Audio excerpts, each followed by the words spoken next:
श्री स्वामी समर्थ. उद्या नागपंचमी आहे. नागपंचमीच्या आदल्या दिवशी भावाचा उपवास असतो आणि या चित्राची पूजा आजच्या दिवशी खूप महत्त्वाची असते. भावाच्या नावाने उपवास करायचा असतो, जेवायचं नसतं, फराळ करायचे असते. तर चित्राला म्हणजे या देवाला मी हळदी कुंकू वाहिलं. हराळी आघाडा ठेवायचा असतो. आघाडा नव्हता म्हणून हराळी ठेवली, गुलाबाची पाकळी ठेवली, वस्त्रमाळ घातली, पवतं घातलं, दूध, लाह्या, पाणी याचा नैवेद्य दिला. लाह्या आणि दुधाचा खूप मान असतो आजच्या दिवशी. देवाला दिवा लावला, उदबत्ती लावली, छोटीशी रांगोळी काढली. आज भावाची आणि आईवडिलांची आणि बालपणीची खूप जास्त आठवण आली. असं वाटलं आपण उगाचच मोठे झालो आणि सकाळपासूनच खूप रडू येत होतं. हिरव्या बांगड्या आईने घालायला सांगितलेल्या त्या घातल्या. छोटीशी मेहंदी काढली हातावरती, वेळ नव्हता म्हणून.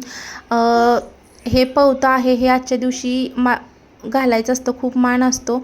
लहानपणी वडील नवीन ड्रेस घ्यायचे नागपंचमीला, आई मेहंदीचा कोन, बांगड्या, नेलपेंट घ्यायची. सगळं छान नटून थटून आम्ही झोका खेळायला जायचो. खूप जास्त आठवण आली. असं वाटलं की आपण उगाचच मोठं झालो आणि खूप रडू पण येत होतं की बालपण ते बालपणच असतं शेवटी.